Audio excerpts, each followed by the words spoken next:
Details చూస్తే Hyderabad LB Nagar police station పరిధిలోని భరత్ నగర్లో దారుణం చోటు చేసుకుంది. ఇంటి బయట ఆరేసిన బట్టల విషయంలో బుజ్జి, కలమ్మ అనే మహిళల మధ్య వాగ్వాదం జరిగింది. బుజ్జి తమ్ముడు శంకర్పై కలమ్మ సోదరుడు చాక్తో మెడకోసి హత్యాయత్నానికి పాల్పడ్డాడు. దీంతో ప్రస్తుతం శంకర్ పరిస్థితి విషమించడంతో గాంధీ ఆసుపత్రికి తరలించారు. నిందితుడిని పోలీసులు అదుపులోకి తీసుకున్నారు.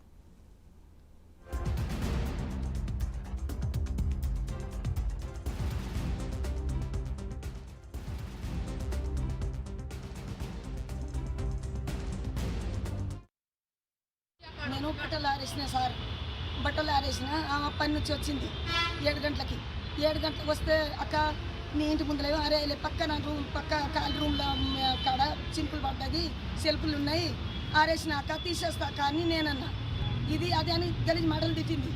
మా తమ్ముడు ఏం చేసిండు, నేను రొట్టె చేసి వచ్చిన సార్. రొట్టె చేసి వస్తే మా అక్క తినలే కదా అని తోలుకుపోనికి వచ్చిండు. వస్తే ఇంకా మా అక్కకి గలీజ్ మాట ఎందుకంటావు అక్క, ఏమి చేసింది, ఇంట్లో నుంచి బయట వెళ్తలేదు అక్క, నువ్వే లాడ్జింగ్లో పనికి పోతావు అక్క అని మా తమ్ముడు అన్నాడు. అనే వరకు ఏం చేసిందంటే ఇంకా ఏం చేసింది, ఇంకా వాళ్ళకి ఫోన్ చేసింది, వాళ్ళ తమ్ముళ్ళకి, ఇద్దరు తమ్ముళ్ళకి ఫోన్ చేసి ఇంకా ఏమన్నది, తని నాకు కొడుతుంది మా అని ఫోన్ చేసి చెయ్యి కూడా లేపలేదు సార్. నేను ఇంకా బట్టలు ఆరేస్తున్నా తిట్టనే ఉంది. అయితే మా తమ్ముడు ఇట్నే నిలబడ్డాను, నా లెక్కనే నిలబడ్డాడు. ఇంకా పక్కన వచ్చిండు, పొడిచిండు సార్.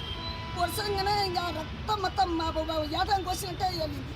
ఒక 2 నరాలు తెగిపోయింది. సాగు బతుకులో ఉన్నాను మా తమ్ముడు. నా పేరు బుజ్జి సార్. ఏ హాస్పిటల్ ఉన్నాడు? గాంధీ హాస్పిటల్. ఈ హాస్పిటల్లో పోతే పట్టలేదు సార్. 3 ఏళ్ళు పెట్టి మళ్ళీ అంబులెన్స్